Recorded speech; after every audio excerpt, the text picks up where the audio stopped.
Water. We all need it. But do we really understand the precarity of the global water cycle on which all life depends? The threats the water crisis pose on our health, safety, food, and living environment? Only when we radically change the way we understand, value, and manage water can we work towards a sustainable and equitable world. Because water is not only at the core of some of our biggest challenges, it's also the catalyst for the solutions towards healthy societies, resilient economies, and a vital planet. In my country, our groundwater and rivers are drying up due to climate change, and this is affecting our local economy, especially in rural areas. That is why we are working on sustainable management of micro-watersheds to enable our communities to develop resilient economic activities. How can water be a driver for resilient economics in this context of drought and water scarcity? Nowadays, millions of people lack access to safe sanitation and hygiene. Poor sanitation affects the health of the people and pollutes the water resources worldwide.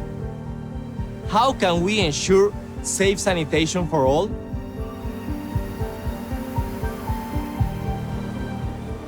Behind me, you see a lake that didn't exist 10 years ago. This is an outcome of glacial lake outburst floods, which often result in catastrophic flooding downstream, with major infrastructure and socioeconomic impacts. How can we increase countries' understanding of risks and respond to early warning before disaster strike? In my home country, about 65% of women and girls cannot manage their periods in a safe way. This puts their health very much at risk. How can we empower women? My country suffers from arsenic pollution in its groundwater. The problem is multifaceted, as the needs of the population compete with the needs of economy and industry. How can we find a fair balance between economy, the population, and environment? In the Netherlands, 26% of the area is currently already below sea level. A large part of the Netherlands is used for agriculture. Therefore, rising sea levels is a direct threat to food security, just like in other countries. How can we prevent this imminent threat?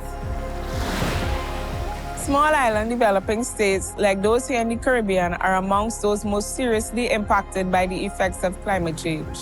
Because of this, all stakeholders, especially local governments and the youth, need to be part of the discussion. We have much to learn from you, and you have much to learn from us. How can we better incorporate youth and local governments of small island developing nations into global decision-making processes? Where I come from is a vulnerable country to bear the consequences of climate change. Lake Sevan is one of the world's largest high-altitude freshwater lakes. But pollution and persistent droughts threaten the lake. My lake is ill. How to stop this? The most pressing water issue in my community is plastic waste pollution in sea and river. The solution includes young people. We are innovator, entrepreneur. How can we use the skill of young people to accelerate the water action agenda? As the driver for the 2030 Agenda, water should be at the heart of decisions on climate, health, energy, biodiversity, and food security. It's up to us. We have to act now and work together towards a more sustainable future and equitable world.